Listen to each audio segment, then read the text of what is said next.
آج ہم سوچنے پر مجبور ہیں کہ آخر ہم بے ادبوں کے ساتھ ہوگا کیا، بنے گا کیا؟ جن لوگوں نے ادب کیا ان کے مقدر جاگ اٹھے، ان لوگوں کو خداوند کریم نے دنیائی میں بخت لگائے۔ حضرت خالد بن ولید رضی اللہ تعالی عنہ، اطلاع دی گئی، خبر ملی کہ عیسائی سردار، عیسائی بادشاہ 1.5 لاکھ کے قریب فوج لے کر مسلمانوں پہ حملہ کرنے کے لیے آیا ہے۔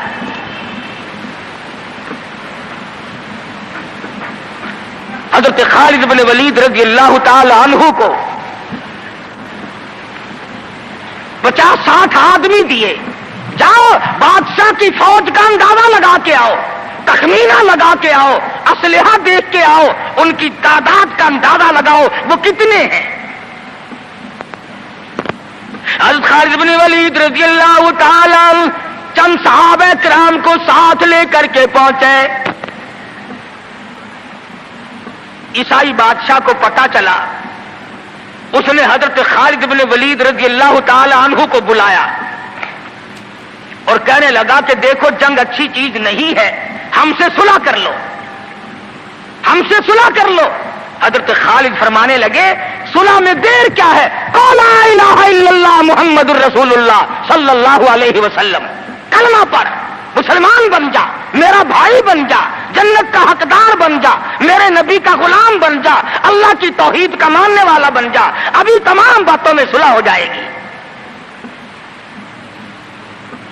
وہ کہنے لگا بڑا جلدی کلمہ پڑھا ہے، جیسے میں اکیلا بیٹھا ہوں، تو نے میری فوج دیکھی ہے؟ 1.5-2 لاکھ فوج لے کے آیا ہوں، کھا جائے گی میری فوج تمہیں۔ کلمے پڑھا رہا ہے۔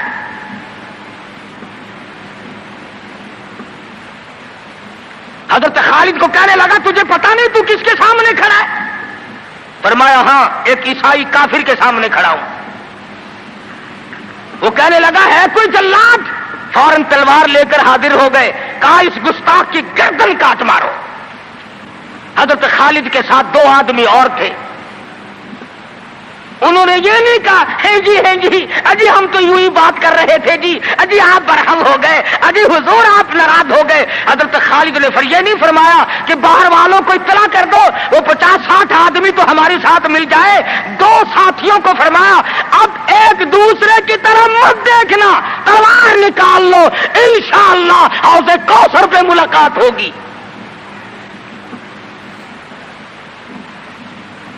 تین آدمی 1.5-2 لاکھ کے مقابلے میں ٹکرا گئے، یہ نہ سوچا کہ ہوگا کیا۔ حضرت خالد بن ولید رضی اللہ تعالیٰ عنہ اور 2 ساتھی اور تمام کافروں کی فوج میں گھر گئے، جنگ شروع ہو گئی۔ ابو عبیدہ بن جراح رضی اللہ تعالیٰ عنہ کے خام میں مدنی کریم صلی اللہ علیہ وسلم تشریف لائے، فرمایا ابو عبیدہ تو سویا ہوا ہے، میرا خالد گھیرے میں آ گیا۔ گھبرا کے اٹھے، شور مچایا، لوگوں جلدی کرو پہنچو، خالد گھیرے میں ہے۔ حضرت خالد کی بیوی ام تمیم سنتی ہے، کہنے لگی نہیں مجھے یقین نہیں آتا، میرا خالد گھیرے میں آنے والا نہیں، آ ہی نہیں سکتا۔ گھر میں کھڑی ہو کر چاروں طرف نظر مارتی ہے، دیکھتی کیا ہے؟ وہ ٹوپی جس میں امام الانبیاء محبوب کبریا حضرت محمد مصطفیٰ صلی اللہ تعالی علیہ وسلم کے منہ مبارک رکھے ہوئے تھے، وہ بھول آئے۔ ام تمیم کہتی ہے خالد تو ضرور گھیرے میں آ گیا، تیری ٹوپی یہاں رہ گئی۔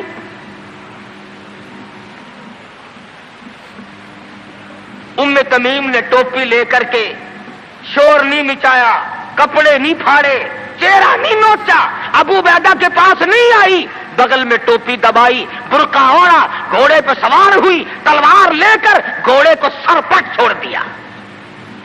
صحابہ دیکھ رہے تھے، ارے یہ کون ہے؟ یہ کوئی جاسوس معلوم ہوتا ہے، اسے پکڑو پکڑو پکڑو۔ صحابہ نے گھوڑے دوڑائے، گھیرے میں لے لیا، پوچھا برقع پوش تو کون ہے؟ کہنے لگی نہ چھیڑو، خالد کی بیوی ام تمیم ہوں۔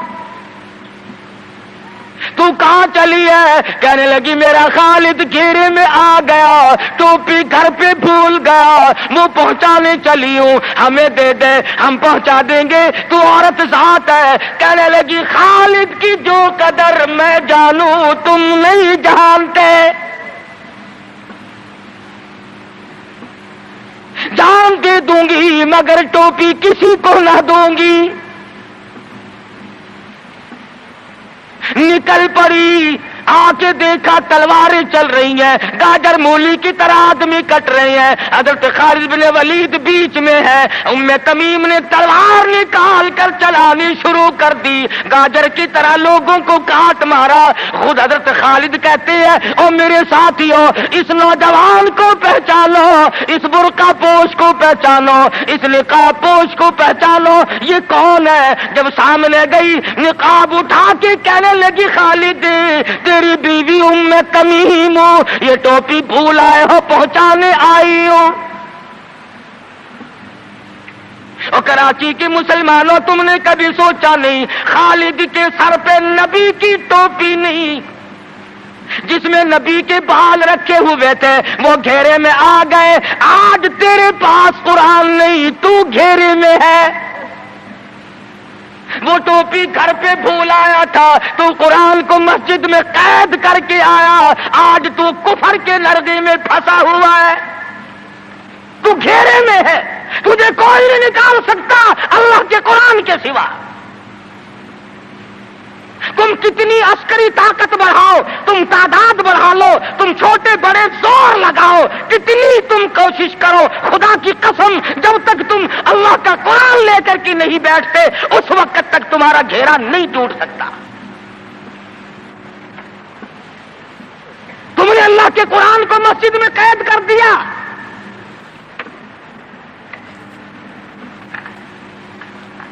نہ اس کو عوام صدر میں جگہ دی، نہ مارکیٹ میں جگہ دی، نہ محلے میں جگہ دی، نہ برادری میں جگہ دی، نہ خاندان میں کوئی جگہ دی۔ تمام کو اکٹھا کر لو گے، اللہ کے قرآن کو پوچھنے والا کوئی نہیں۔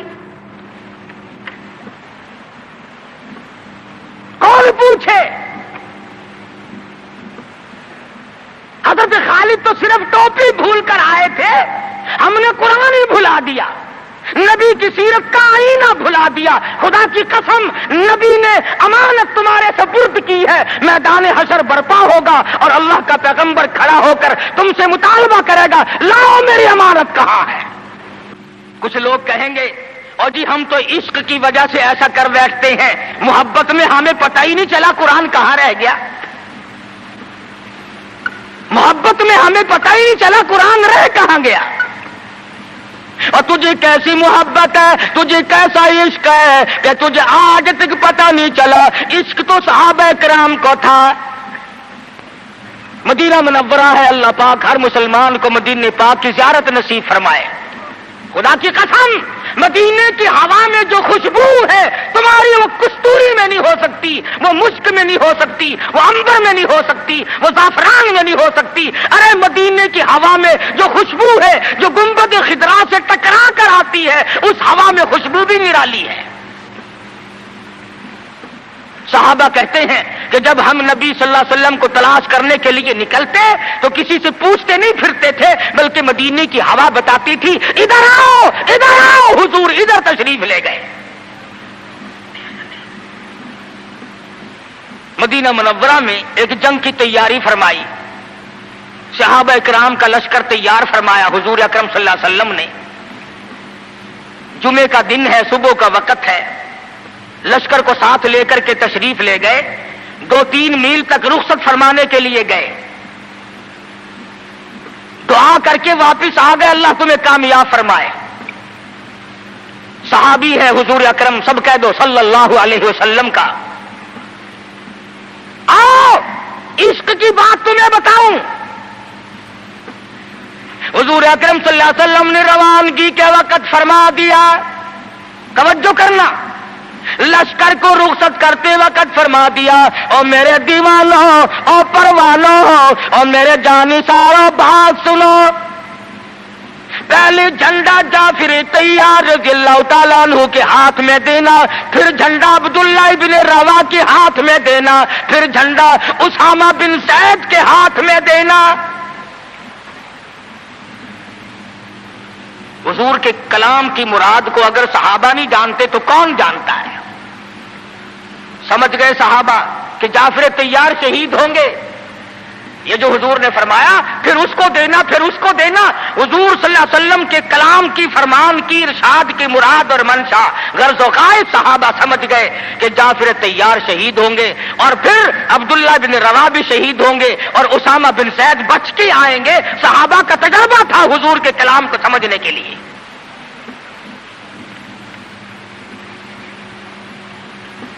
عبداللہ ابن روا رضی اللہ تعالی عنہ نے سوچا کہ تسلی تو میری ہو گئی کہ میں شہید ہوں گا، اس جنگ میں واپس نہیں آؤں گا، مگر چلو جمعے کا دن ہے، سواری میری بڑی تیز ہے، میں آخری جمعہ سرکار دو عالم صلی اللہ علیہ وسلم کے پیچھے کیوں نہ پڑھوں اور جمعہ پڑھ کے جاؤں گا، ایک مرتبہ اور اپنے آقا کا دیدار کروں گا۔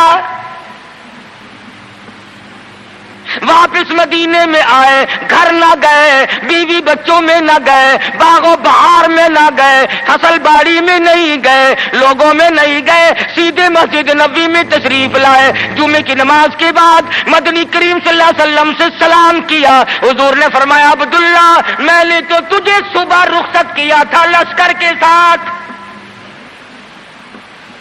تجھے صبح روانہ کر دیا تھا، تو چلا گیا تھا فوج کے ساتھ۔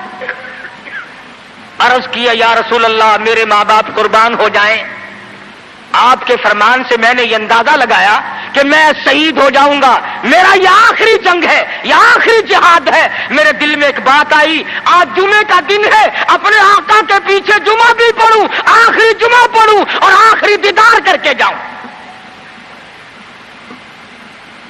اب تھوڑے سے مجھے آپ بول کے بتائیں عبداللہ ابن رواح کا یہ عشق ہے کہ نہیں؟ کوئی ڈر کی بات نہیں، کوئی خوف کی بات نہیں، بیوی بچوں کی محبت نے نہیں کھینچا، باغوں کو دیکھنے نہیں گیا، بچوں سے ملاقات کے لیے نہیں گیا۔ ارے حضور کا عشق ہے، کہتا آخری جمعہ، آخری دیدار، آخری ملاقات۔ اور عرض کیا میرے آقا میں اپنے ساتھیوں کو جا ملوں گا، میری سواری بڑی تیز ہے۔ امام الانبیاء محبوب کبریا حضرت محمد مصطفیٰ صلی اللہ علیہ وسلم کا چہرے انور سرخ ہو گیا۔ فرمایا عبداللہ تو ساتھیوں کو نہیں مل سکتا، نہیں مل سکتا، جب تیرے ساتھی جنت میں جائیں گے 500 سال بعد میں بہشت میں جا سکے گا۔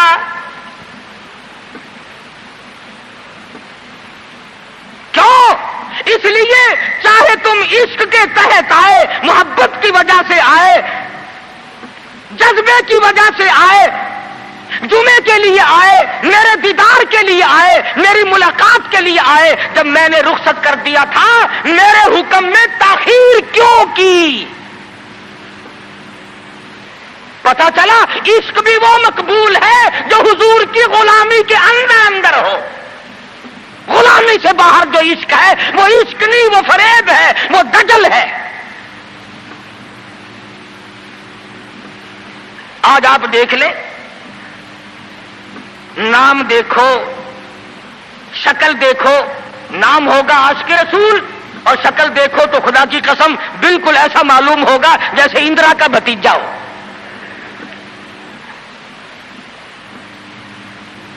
پہچان نہیں سکے گا آدمی۔ کیا کر سکتا ہے آدمی شکل میں؟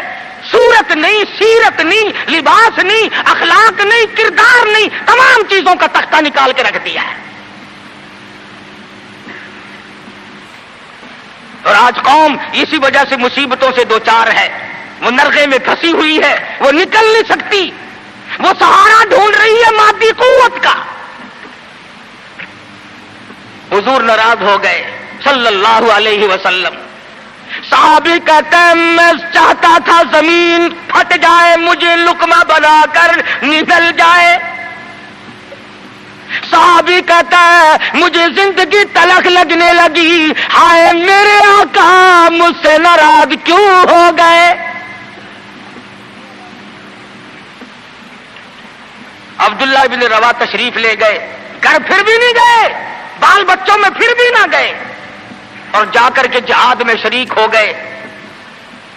3 دن گزر گئے، کوئی چیز حلق میں نہ گئی، کمر سیدھی نہیں ہو سکتی تھی، جنگ سخت تھا، لڑائی شدید تھی، تلواریں چل رہی تھی۔ عبداللہ بن روا فرماتے ہیں مجھے بھوک لگی، سیدھا کھڑا نہیں ہو سکتا تھا، مجھے یاد آیا میرے تھیلے میں گوشت کے خشک ٹکڑے موجود ہیں، میں ان کو منہ میں لے کر ذرا چوسنے لگا، مجھے مدینے کا باغ یاد آیا، مجھے بیوی یاد آئی، مجھے اولاد یاد آئی۔ اے نبی کے دیوانے کا طرز زندگی دیکھ۔ صحابی کہتا ہے میں نے انگلی حلق میں ڈال کر وہ بوٹی باہر نکال دی، کہا اچھا میں تجھے کچھ کھانے کے لیے دینے لگا ہوں تو یہاں بیٹھ کر گھر یاد آیا، کھڑے ہو گئے اور فرمانے لگی اور میری بیوی اور تمہیں طلاق ہو،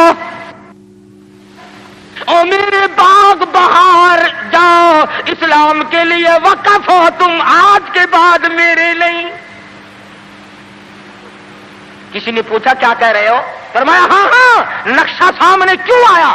آخری وقت میں دنیا کا نقشہ میری آنکھوں میں کیوں کھینچا؟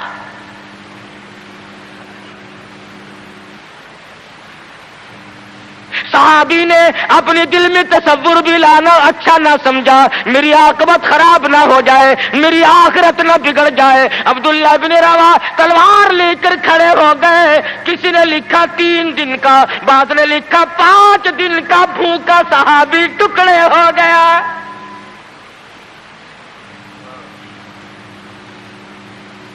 یہ تھا عشق جسے عشق کہا جاتا ہے، لیکن حضور کی اندازہ لگاؤ حکم میں تاخیر کی وجہ سے 500 سال بعد کو بہشت میں جا سکے گا، اور جنہوں نے حضور کے احکام کو سرے سے ٹھکرا دیا، سرے سے ماننا ہی نہیں، انکار کر دیا، اب یہ فیصلہ تم کرو، اب یہ فتویٰ تم دو کہ وہ جنت میں کب جائیں گے۔ امام الانبیاء محبوب کبریا حضرت محمد مصطفیٰ صلی اللہ تعالی علیہ وسلم کے دیوانوں نے حد کر دی، پروانوں نے حد کر دی، جس صورت سے بھی ان کو لگایا گیا اسی صورت سے وہ آگے بڑھتے رہے۔ فاروق اعظم کی حکومت ہے، سب کا رضی اللہ تعالی عنہ۔ مصر کے علاقے میں کافروں نے ایک سازش بنائی، لڑکیوں کو ہار و سنگار کر کے کوٹھے پہ کھڑا کر دیا۔ پروگرام مسلمانوں کو پہلے معلوم ہو گیا کہ مسلمان فوج کے کلچر کو تباہ کرنا چاہتے ہیں، مسلمان کے اخلاق و کردار کو برباد کرنا چاہتے ہیں۔ فاروق اعظم کو خط لکھا، اور راستہ کوئی نہیں فوج کے گزرنے کا، ایک ہی راستہ ہے، اور اس راستے کو خراب کر دیا گیا، اس راستے میں کانٹے بچھا دیے گئے، حسن کی دولت بکھیر دی گئی تاکہ مسلمانوں کا دل خراب ہو۔ ارے یہ کافر کا بھی عقیدہ ہے کہ اگر مسلمان کا پاؤں پھسل گیا پھر یہ جہنم سے اڑے نہیں ٹھہرتا۔ فاروق اعظم رضی اللہ تعالیٰ عنہ نے خط کا جواب دیا اور صاف صاف لکھ دیا کوئی پریشانی کی بات نہیں، ساری فوج کو اکٹھا کر کے قرآن کی آیت سنا دو، ساری فوج کو اکٹھا کر کے قرآن سناؤ۔ چنانچہ کمانڈر نے، سپہ سالار نے فوج کو اکٹھا کیا اور قرآن کریم سنا دیا، وَقُلْ لِلْمُؤْمِنِينَ يغضوا من أبصاركم ويحفظوا فروجكم ذلكم أزكى لكم إن الله خبير بما يصنعون۔ مسلمانوں اپنی نظروں کی حفاظت کرو، اپنے ایمان کی حفاظت کرو۔ اگر تم کنکھی آنکھوں سے بھی دیکھو گے خدا تمہاری ساتھ ہے، وہ تمہاری تمام حرکتوں کو دیکھتا ہے۔ بس ایک قرآن کی آیت سنائی، سبینہ نہیں ہوا تھا، سارا قرآن نہیں سنایا، ایک آیت سنائی ہے مسلمان فوج کو، اور پھر حکم دیا گزرو اسی علاقے سے جہاں یہ تمام سازش کی گئی ہے. صحابہ گزر رہے ہیں, تابعین مسلمان گزر رہے ہیں, تالیاں بجتی ہیں, ڈانس ہوتا ہے, جھنکار ہے, گانا بجانا ہے, تمام مسلمان گزر گئے. لڑکیاں کہنے لگی آئے اور جانے والوں تم سارے اندھے تو نہیں, اس حسن کو کوئی تو دیکھو. سر اٹھاتے نہیں. ایک مسلمان سپاہی گزرتا گزرتا کہنے لگا کوئی کیسے دیکھے گا, سارے کے سارے اللہ کا قرآن سن کے آئے ہیں, سارے قرآن پاک سن کے آئے ہیں, یہ دیکھیں گے کیسے.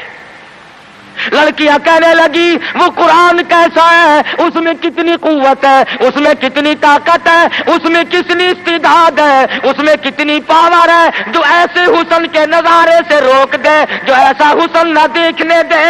اور کہنے لگے جانے والوں یوں نہ جاؤ, وہ قرآن کریم ہمیں بھی سناتے جاؤ, سناؤ ہمیں وہ قرآن. ایک مسلمان سپاہی چلتا بھی جاتا ہے, قرآن بھی پڑھتا جاتا ہے. تاریخ شاہد ہے, عیسائیوں کی بیٹیاں تھی, یہودیوں کی لڑکیاں تھی, کافروں کی بیٹیاں تھی. ارے تڑپ ہو تو تڑپ کر نیچے چھلانگ لگائی, اور جانے والوں چھوڑ کے نہ جاؤ, ہمیں بھی یہ قرآن سناؤ اور ہمیں بھی اللہ کے بندے بناؤ. ایک ایت سن کر اتنا عمل کیا, جن کو سازش بنایا تھا وہ تمام لڑکیاں مسلمان ہو کر مجاہدین کے ساتھ ساتھ جاتی ہیں. آج سارا قرآن ہمارے سامنے ہے. اور قرآن بھی کیسا, جب کوئی مر جائے قرآن ختم کرنا, بھائی قرآن ختم کرنا, بھلا قرآن شریف کوئی 2-3 ورقوں کا جو ختم کرنا ہے. 4-5 آدمی بیٹھ جاتے ہیں, ورق گردانی کی, پلٹ دی الٹ دی, پلٹ دی الٹ دی. جب اندازہ ہوا نا کہ کھانا تیار ہو گیا, انہوں نے کہا صاحب قرآن بھی ختم ہو گیا ہے.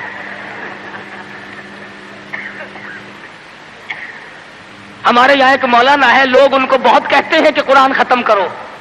میری ملاقات ہوئی, میں نے کہا حضرت جی آپ تو دن رات قرآن پڑھتے ہوں گے. انہوں نے کہا کیوں؟ ہم نے کہا سارے لوگ آپ کے پاس آتے ہیں, دادی مر گئی قرآن پڑھنا, ماسی مر گئی قرآن پڑھنا, پھوپھی فوت ہو گئی قرآن پڑھنا. کہنے لگے میں ان کے بات کا نوکر ہوں, 3 دفعہ کل پڑھتا ہوں. بڑی بات کی اس نے کہ دکان یہ سنبھالے, مکان یہ سنبھالے, کار ان کی, بینک بیلنس ان کا, تمام چیزیں ان کی, ساری رات بیٹھ کر قرآن میں پڑھوں کیوں؟ ہر کوئی اپنی کمائی میں لگا ہوا ہے. جو لوگ ملتان جاتے ہیں انہیں پتا ہے کہ چوک بازار ملتان کا سب سے بڑا بازار ہے. ایک روز گزرتے گزرتے ایک آدمی آیا اور بڑے مرے دل سے السلام علیکم. میں نے کہا جی وعلیکم السلام. حضور میرے لیے بھی کوئی دعا کرو, کاروبار بالکل نہیں رہا, ٹھنڈا کاروبار ہے. وہ شکر ہے میں نے پوچھ لیا, ورنہ مولویوں کی تو عادت ہوتی ہے اللہ برکت دے جی اللہ برکت دے. اور میں نے پوچھ لیا تیرا کاروبار کیا ہے؟ کہنے لگا کفن بیچتا ہوں.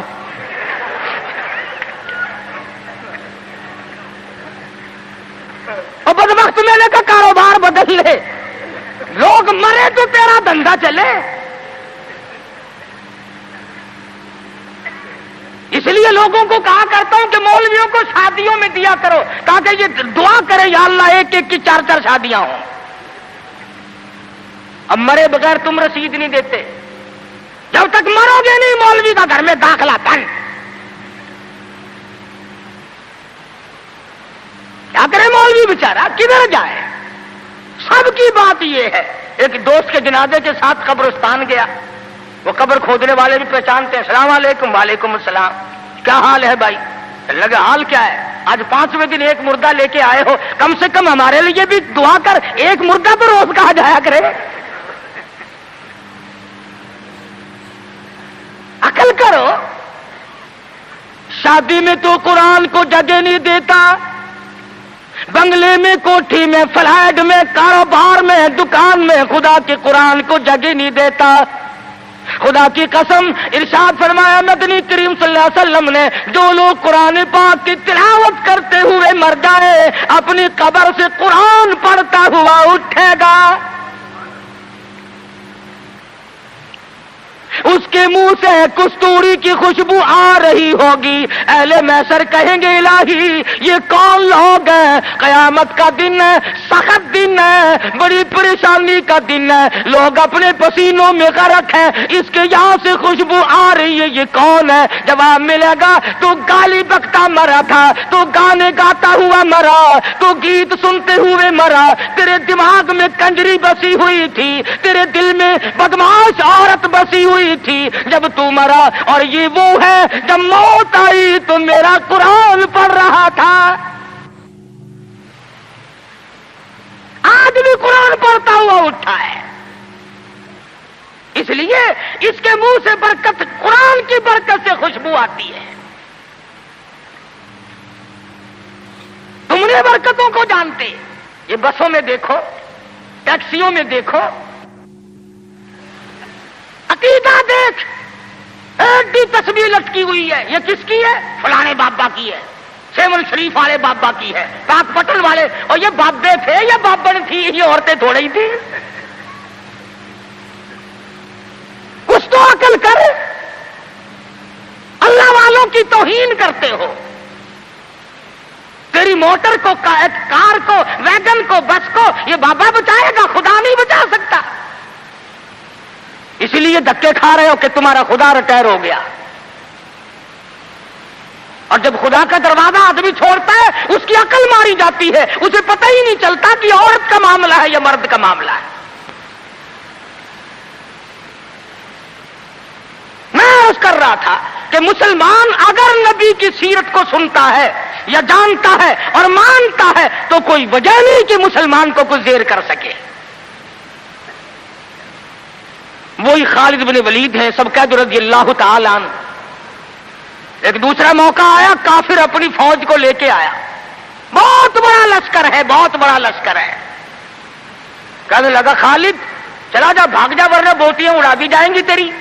کہنے لگا ہاں ہاں تیرے جیسے کئی دیکھے بوٹیاں اڑانے والے، کیا بات ہے؟ اس نے کہا خالد میں وہ زہر لے کے آیا ہوں کہ اگر تلوار بجھا کر کے مار دی تو ٹکڑے ٹکڑے ہو جائے گا، بھسم ہو جائے گا، جل کر خاک ہو جائے گا. فرمایا کوئی بات نہیں، وہ زہر مجھے دکھا. وہ کافر نے، عیسائی سردار نے وہ شیشی نکال کر حضرت خالد کے حوالے کر دی. حضرت خالد نے اللہ کا نام لیا اور لے کر اتنا سخت قسم کا زہر جس میں نامعلوم کیا کیا چیز ڈالی ہوئی تھی، 2 قطرے زمین پہ ٹپکائے، زمین میں آگ لگ اٹھی، زمین میں آگ لگ گئی.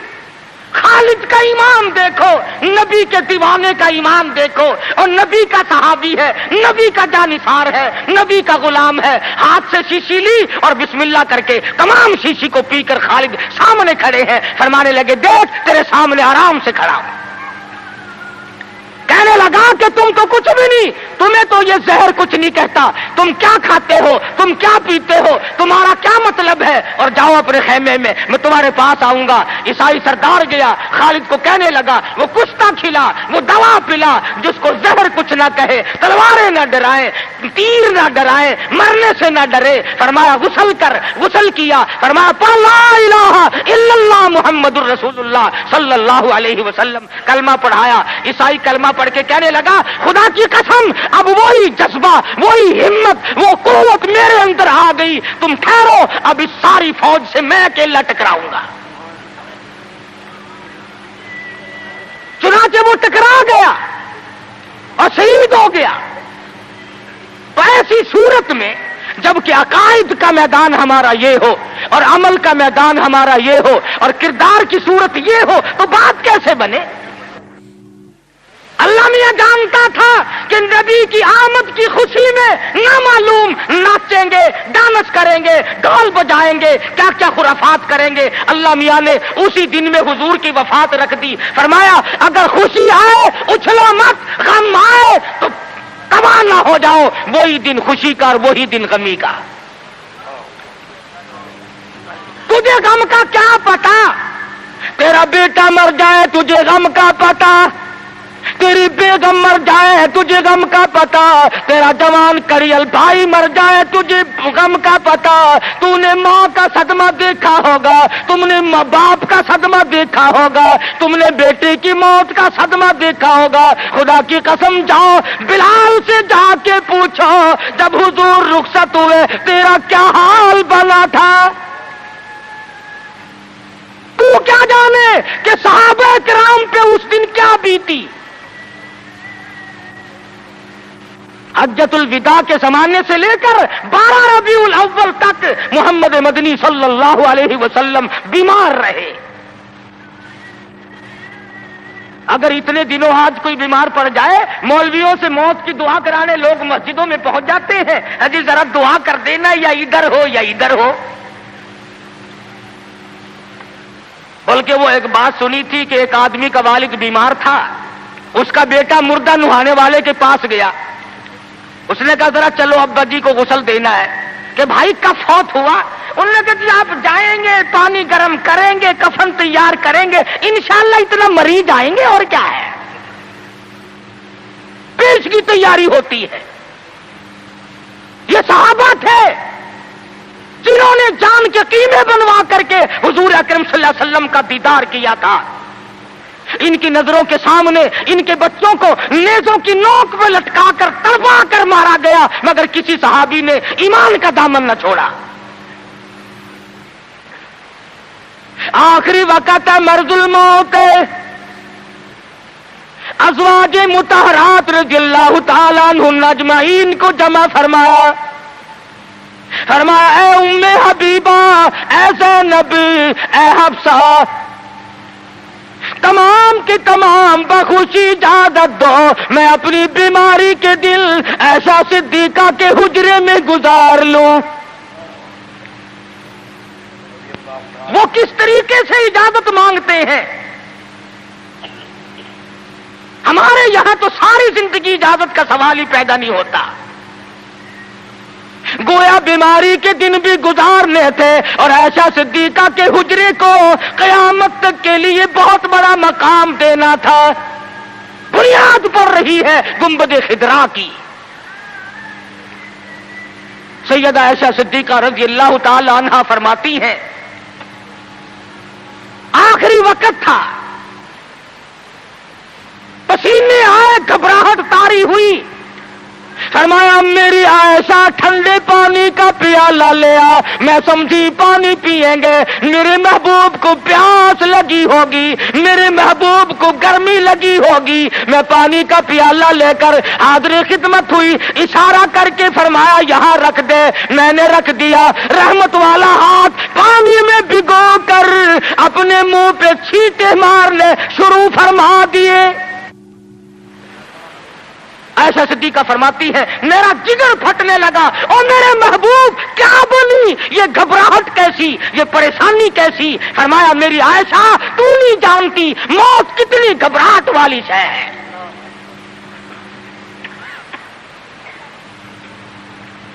آخری وقت ہے، سیدہ فاطمۃ الزہرا رضی اللہ تعالی عنہا بھی پاس بیٹھی ہیں، سیدہ عائشہ صدیقہ رضی اللہ تعالی عنہا بھی پاس بیٹھی ہیں۔ ارے گالی دینا بڑا آسان ہے، ایسا صدیقہ سے جا کے پوچھ کہ اس دن تیرا کیا حال بنا جب امام الانبیاء رخصت ہوئے تھے۔ صحابہ دیوانے ہو گئے، صحابہ جنگلوں کو نکل گئے، اور فاروق جیسے کہنے لگے جو کہے گا حضور کی وفات ہو گئی کہ تلوار سے گردن اڑا دوں گا۔ بلال کا کیا بنا، سہیل کا کیا بنا، سلمان فارسی کا کیا بنا؟ ارے جن بچوں کے سر پہ یتیمی کی وجہ سے ہاتھ پھیرا کرتے تھے وہ بچے روئے، مدینے کی عورتیں روئی، مدینے کے بیمار روئے، آج ہم یتیم ہو گئے۔ تو 12 ربیع الاول مدنی کریم صلی اللہ علیہ وسلم کی وفات کا دن ہے، حضور کی رخصتی کا دن ہے، اور خداوند عالم نے اس لیے یہ دن رکھا کہ لوگ اچھلنا نہ شروع کر دیں، لوگ بے حد متاثر نہ ہو جائیں۔ اس لیے یہ وہ غم ہے کہ مسلمان کے اندر سے تو نکلنا ہی نہیں چاہیے۔ سیدنا امام حسین رضی اللہ تعالیٰ عنہ کے بارے میں تو کہتے ہو کہ جی غم کرنا چاہیے، غم کرنا چاہیے، اور حضور کی وفات کی خوشی کرنی چاہیے۔ امام الانبیاء دنیا سے گئے. تیرا نبی سے اگر تعلق ہوتا, تجھے نبی سے محبت ہوتی, انس ہوتا, خدا کی قسم اس دن تو رونے کا دن تھا. اس لیے سیرت نے تمام چیزیں ہمیں بتلائیں اور ساری چیز ہمارے سامنے آ گئی. جن لوگوں نے کھیل بنایا, تماشا بنایا دین کو, نبی کی سیرت کو, کیا ہے وہ لوگ؟ ہمیں ان لوگوں کی کوئی پرواہ نہیں. خدا کی قسم یہ لوگ تھے جنہوں نے گنبد خضرا پہ بیٹھ کر ایک ایک چھٹاک مصری کی دال کا پانی 11 آدمیوں نے پی کر کے زندگی گزاری.